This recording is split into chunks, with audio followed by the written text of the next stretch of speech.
Hello friends, मैं अभिषेक गिरी आपके अपने चैनल एनपीएम फार्मेसी में आपका एक बार फिर स्वागत करता हूं। अगले वीडियो में हम लोगों ने पढ़ा था बायो मॉलिक्यूल्स। इसी का सेकंड टॉपिक है बायो एनर्जेटिक्स। इसमें amino acid and nucleic acid बच गए थे, वो भी पढ़ना है। आइए देखते हैं पहले अमीनो एसिड होता क्या है।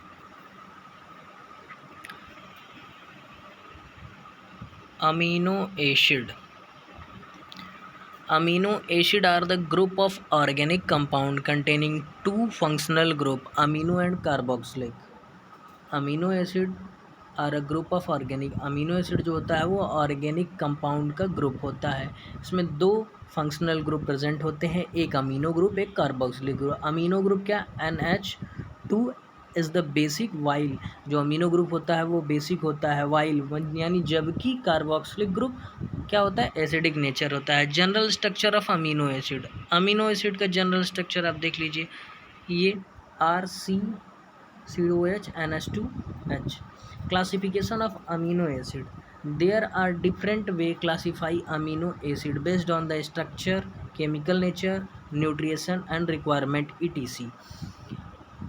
अमीनो एसिड का क्लासिफिकेशन स्ट्रक्चर के बेस पे, केमिकल नेचर के बेस पे, न्यूट्रिशन एंड रिक्वायरमेंट के बेस पे किया गया है। पहला क्या है, amino acid classification based on the structure. Structure के बेस पे amino acid with aliphatic side chain. Aliphatic side chain में आपका ग्लाइसिन हो गया और एलिनिन। देख लीजिए इसका structure HCH bond C double bond O NH3 plus, इसका CH3 CS C double O bond या NH3। Amino acid containing hydroxyl group. Hydroxyl group देखिए सेरेनिन, इसमें हाइड्रोक्सिल ग्रुप OH ग्रुप लगा है वही। Amino containing sulphur group SH cysteine. Classification of amino acid based on polarity. Polarity के बेस पे classification हुआ है। तो amino acid are classified into 4 group on their polarity. Polarity के हिसाब से 4 ग्रुप में क्लासिफाई किया गया है। Non polar amino acid. These amino acid are also refer to hydrophobic, यानी कि वाटर हेटिंग। जो नॉन पोलर होते हैं वो वाटर हेटिंग, वो हाइड्रोफोबिक नेचर के होते हैं। The amino acid include this group are alanine and leucine. Polar amino acid with no charge R group. These amino acid, polar amino acid क्या होते हैं, these amino acid such carry on no charge of are यानी functional group, such as hydroxyl, sulphur and amide participated hydrogen bonding and protein synthesis. Polar amino acid with positive R group. There are 3 amino acid: lysine, adenine, histidine and nucleotide of this group. Polar amino acid are negative R group. Example aspartic acid and glutamic acid. Nutritional classification of amino acid, ये आपका important है। Nutritional classification of amino acid. The 20 amino acid are required for the synthesis of variety of protein beside their biological functions. Amino acid are a group into 2 classes: essential amino acid, non-essential amino acid. Essential amino acid क्या होता है, the amino acid which cannot be synthesized by the body and therefore need to supplied through diet are called essential amino acid. Essential amino acid आपकी body से synthesise नहीं किया जाता है, there are need to supplied through the diet, जो हम खाते वक्त लेते हैं, हमारी बॉडी से नहीं मिलता है। It's called the essential amino acid. Example arginine, valine, histidine and non essential amino acid. The body can synthesise about 10 amino acid. Body synthesise करती है 10 amino acid to meet the biological needs, जो हमको किससे मिलता है, biological need. Hence they need not be consumed in the diet. Consume की spelling गलत है, आप सही कर लीजिएगा उसको। अब देखते हैं क्या न्यूक्लिक एसिड। न्यूक्लिक एसिड क्या होता है, nucleic acid are the polymer that consist of nucleotide residue. Nucleic acid हमारा न्यूक्लियोटाइड से होता है। Located in the nuclei of cells, ये न्यूक्लियाई ऑफ सेल्स में प्रेजेंट होते हैं। Heredity determination of living organism, elemental composition of nucleic acid, क्या होता है, carbon, hydrogen, oxygen, nitrogen and phosphorus. Transmitter of genetic information, DNA is organised into gene, the fundamental units of genetic information of gene control. Protein synthesis through the medication of RNA, protein synthesis. Type of nucleic acid आपके दो type के होते हैं, ribonucleic acid and deoxyribonucleic acid, यानी कि DNA and RNA. Protein आपका कैसे बनता है, पहले डीएनए के ट्रांसक्रिप्शन से आपका आरएनए बनता है, जब आरएनए का ट्रांसलेशन होता है तो प्रोटीन बनता है, ये प्रोसेस है। तो यानी कि आप बोल सकते हैं कि protein is the found by the RNA and DNA and RNA. तो डीएनए का जब ट्रांसक्रिप्शन होगा तो आरएनए बनता है, आरएनए का ट्रांसलेशन होता है तो प्रोटीन बनता है। अब एक टॉप बायो एनर्जेटिक क्या होता है, bioenergetic are the biochemical thermodynamic is the study of energy change accompanying biochemical reactions और in a biological system. Bioenergetic are the biochemical thermodynamic, ये bio is the study of energy change, इसमें हम क्या करते हैं, energy जो change होती है उसकी स्टडी करते हैं। इसको आप हम नीचे दिखाते हैं थोड़ा, इसको देखिए आप।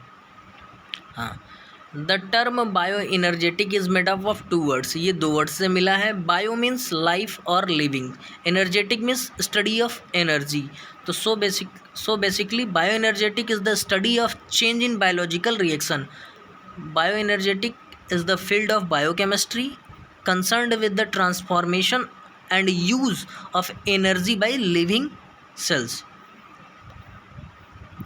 कॉन्सेप्ट ऑफ फ्री एनर्जी आपका एक टॉपिक है इसमें, बायोएनर्जेटिक के अंदर concept of free energy. Free energy क्या होता है, every living cells and organism must perform work to stay alive to grow and reproduce. The energy process in living organism are defined by the basic law and thermodynamic, यही बताया ना इसके पहले। Bioenergetic living system, changing of the, क्या है आपने इसमें पढ़ा,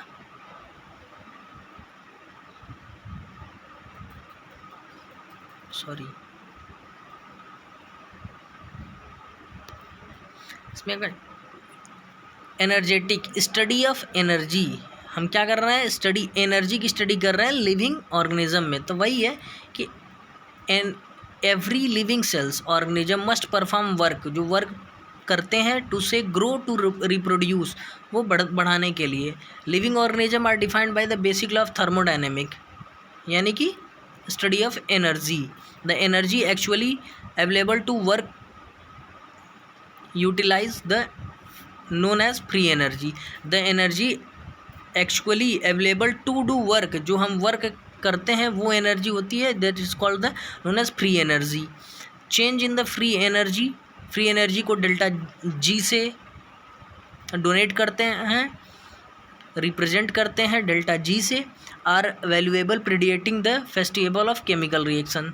the reactions can occur spontaneously if they are accompanied by decrease in free energy.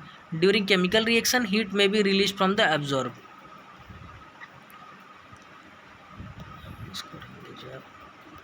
Relation between the change in free energy, enthalpy and entropy, the condition of biological, इसमें क्या है पूछा है, free energy, enthalpy and entropy के relations क्या हैं।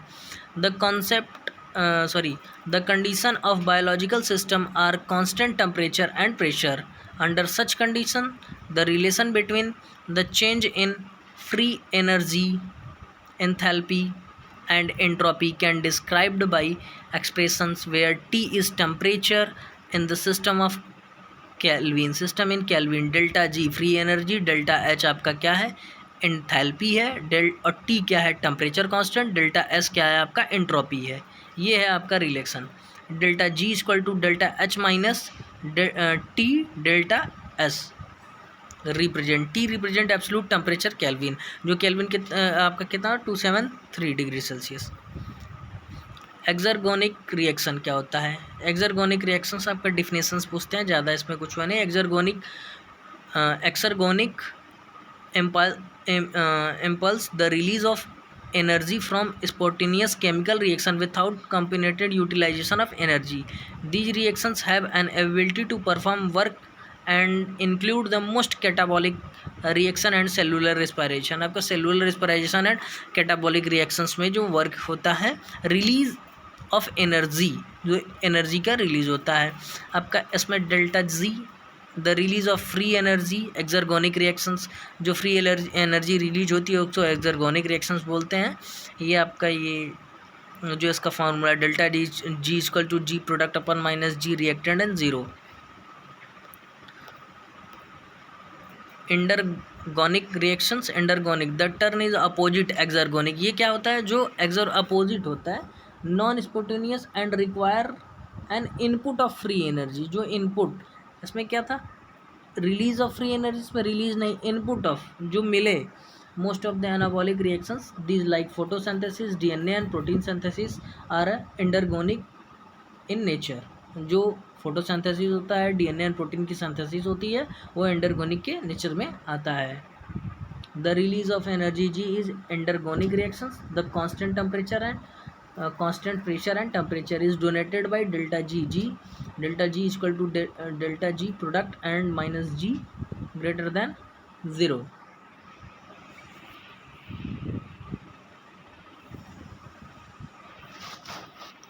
Thank you friends, video अच्छी लगी तो लाइक शेयर सब्सक्राइब करिए। हमसे जुड़े रहने के लिए चैनल को सब्सक्राइब करें। Thank you.